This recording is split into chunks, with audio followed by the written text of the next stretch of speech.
Let's check out this landscaping fabric that I just got to line my raised planters. And landscaping fabric is remarkably versatile. You can use it underneath the dirt, you can use it on top, you can use it the way I am in a planter box, and it can really help with controlling weeds or controlling soil. So let's show you the quality of this landscaping fabric.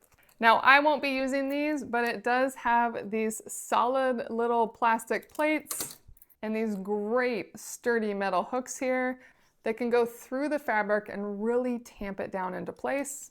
And then the fabric itself is exactly what I expect it to be. It's basically this thin woven plastic that is very durable and that you have full control over. So if you want to, you can cut holes in it to have that be where plants are coming out of it, or holes for drainage. However you're using it, this gives you full control.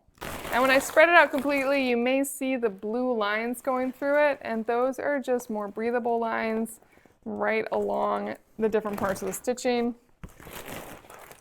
But overall, really nice. And it's a perfect size for me. I will be cutting this in half and putting it in my 2 raised planter beds. Definitely recommend it.